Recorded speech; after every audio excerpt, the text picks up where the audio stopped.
เป็นจังไดคือจังใส่ซื้อซ่องแบบนั้นเนาะเป็นแม่เลี้ยงเดี่ยวพี่น้องแม่เลี้ยงเดี่ยวเลี้ยงลูกคนเดียวเนาะบ่มีอันนั้นขอพึ่นแยกทางกันพี่น้องเลยตอนที่เจ้าเห็ดช่องใหม่ๆเนาะเห็ดช่อง YouTube ใหม่ๆเขาจะติดตามช่องเจ้าก็เป็นดาวบ้านสวนบอกน้องดาวสาวบ้านสวนเพราะว่าตอนนั้นนั่นอยู่เพื่อนอยู่บ้านนั่นอยู่สวนเห็ดเกี่ยวกับสวนเนาะแม่นเพราะว่าบ้านเฮาอยู่สวนอีกบ้านหลังหนึ่ง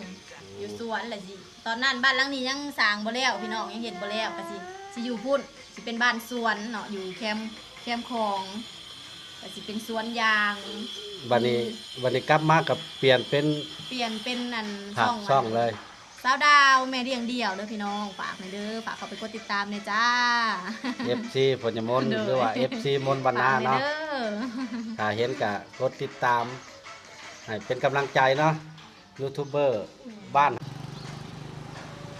พี่น้องเปิดคลิปมาก็มาพบมาพ่อกับซ่องมนบรรณาคือเก่าพี่น้องตอนนี้ก็เปิดคลิปอยู่ที่บ้านคันธจารย์เมืองไซภูทองแขวงสะหวรรณเขตอันนี้ก็เป็นกลางบ้านหรือว่าของการบ้านเนาะมาที่นี่กับจะมาบ้านน้องดาวเนาะยูทูบเบอร์เนาะยูทูบเบอร์สาวดาวแม่เลี้ยงเดี่ยวเนาะอันนี้เป็นบรรยากาศเพื่อนเพิ่นเนาะอันนี้เพื่อนเพิ่นปีก่อนมนบรรณากะมาถ่ายคลิปอยู่ที่นี่เนาะ2 ปีก่อนพี่น้องผู้ใดเบิ่งก็สิเห็นคลิปมนบรรณาเนาะมาถ่ายตอนนั้นก็เป็นหัวเป็นสวนอยู่ตอนนี้ก็เพิ่นกะเฮือนเพิ่นแล้วเลยเนาะ2 ปีเลยเพิ่นก็สิอยู่เฮือนอยู่บ่เนาะมนบรรณาก็สิเข้ามาสอบถามเบิ่ง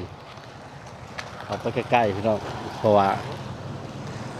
เฮาเอิ้นถามกันเพิ่นสิบ่ได้ยินเนาะเด้เพิ่นอยู่บ้านพอดีอยู่เฮือนอยู่บ้านพอดีเลยสบายดีสบายดีลูกโดยสบายดีป้าลุงโอ้พ่อน้องดาวพอดีเลยคิดว่าชิบพ่อเลยได้มายืนอยู่หน้าบ้านมองไปมองมาคนอยู่บ่วะคงกัน2 ปีเลยเนาะบ่ได้มาเนาะแต่เฮือนยังบ่แล้ว2 ปีแต่บ้านยังกับมุงราคาบ่ตอนน่ะฝนตกได้เนาะฝนตกเฮามีมักพริกมีอันน่ะเก็บมักพริกอยู่นี่เนาะเก็บมักพริกเก็บกองขายตลาดได้เนาะแม่นเดี๋ยวนี้เฮาบ่ได้นะพี่น้องเฮาก็มาฮอดบ้านน้องดาวแล้วเนาะเฮาก็มานั่งเล่นกับเพิ่นเนาะเพิ่นก็หาน้ำหาอะไรมาสู่กินคือแบบบ้านเฮานี่แหละตามภาษาบ้านเฮาเนาะบ้านเฮาก็แบบนี้แหละเวลาไปหากัน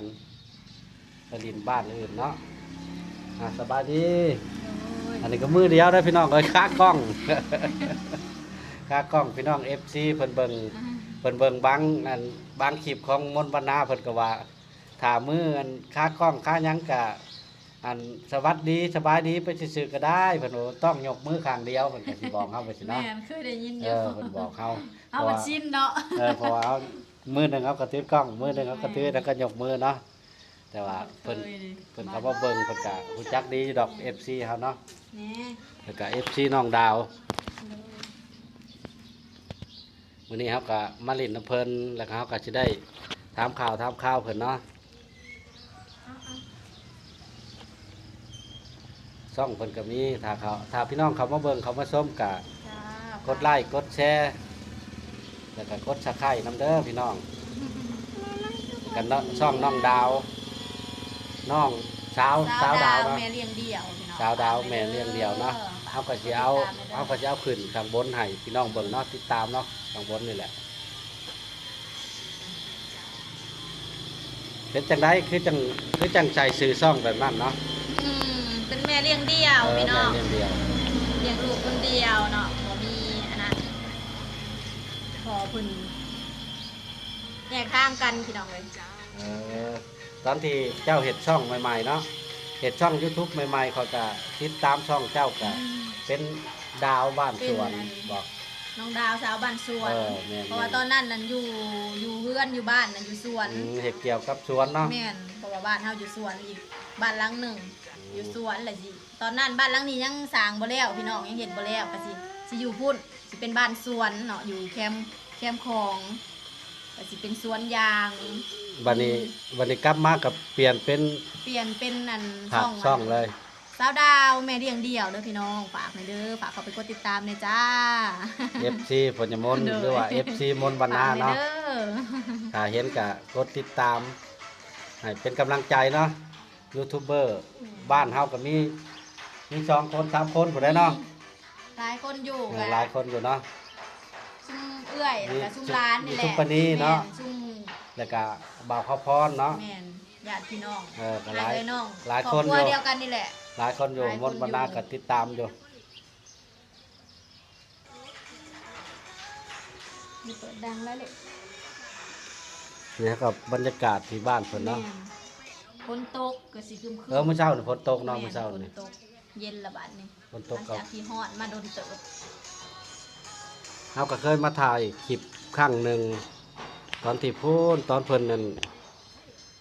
ยังกำลังมันมุ่งไว้เนาะเพื่อนเพิ่น แม่ ก็ได้ ตอนนั้นมุงหลังคาไว้ มุงหลังคาไว้แล้วเพิ่นก็ สอง ปลูกมะเพ ปลู ช ก ร หมกพริกเนาะปลูกหมกเพชรแถวอันขางเฮือนนี่เนาะเป็นสวนหมกพริก2 ปีขึ้นหลัง อืม ไวๆเนาะเวลา2 แม่น ปี 2 ปีค่อย ถ้าก็สิได้มาพอกันอีก ค่อยเว้าให้เจ้าพังว่า2 ปีเจ้าก็ยังว่าคือเร็วแท้คือไวแท้ เลย เพราะว่า YouTube เฮาที่เฮาคลิปเฮาถ่ายนะมันบอกขึ้นมาเด้ว่า2 ปีที่แล้ว มันก็สิเกิด อันเฮาก็ถ่ายที่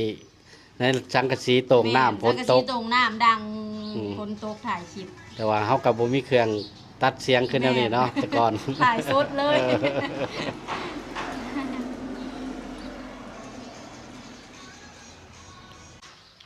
ตอนนี้ก็มาอยู่เพื่อนเพิ่นเนาะน้องดาว มานั่งลินก็ นั่ง อบ ลิ้น อุ่นพี่น้อง โดย เพิ่นก็ฮับแบบบ้านเฮานี่แหละ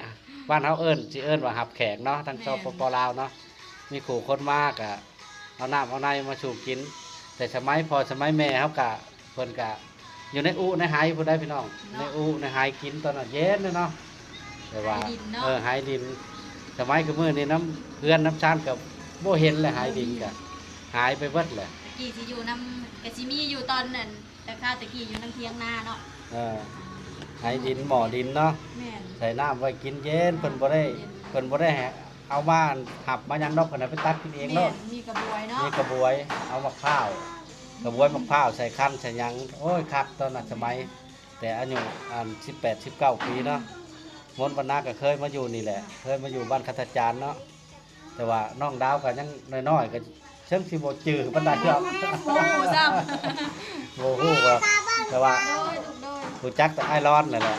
ไอรอนน่ะเป็นคนรุ่นเดียวกันอ้ายพี่ชายเจ้า เป็นพี่ชาย แม่นี่ตา โดยลูกโดย พ่อ พอ ถ่าย น้องใบเตยนะคะกล้อง เอาพี่น้องมาถึงนี่ก็จะได้ขอปิดคลิปไว้ก่อน ถ้ามักก็กดไลค์ถ้าชอบก็กดแชร์เด้อพี่น้อง อย่าลืมกด ฝากช่อง ส่องสาวดาวแม่เลี้ยงเดี่ยวพี่น้องฝากเข้าไปกดติดตามเลยเด้อจ้าวิถีชีวิตบ้านเฮานี่แหละพี่น้องคลิปก็ได้ทั่วไป ทำคลิปแบบบ้านๆเนาะ โดย ทำอยู่พวกกิน เอาไปแล้วพี่น้องพบกันใหม่คลิปหน้าสบายดี บ๊ายบาย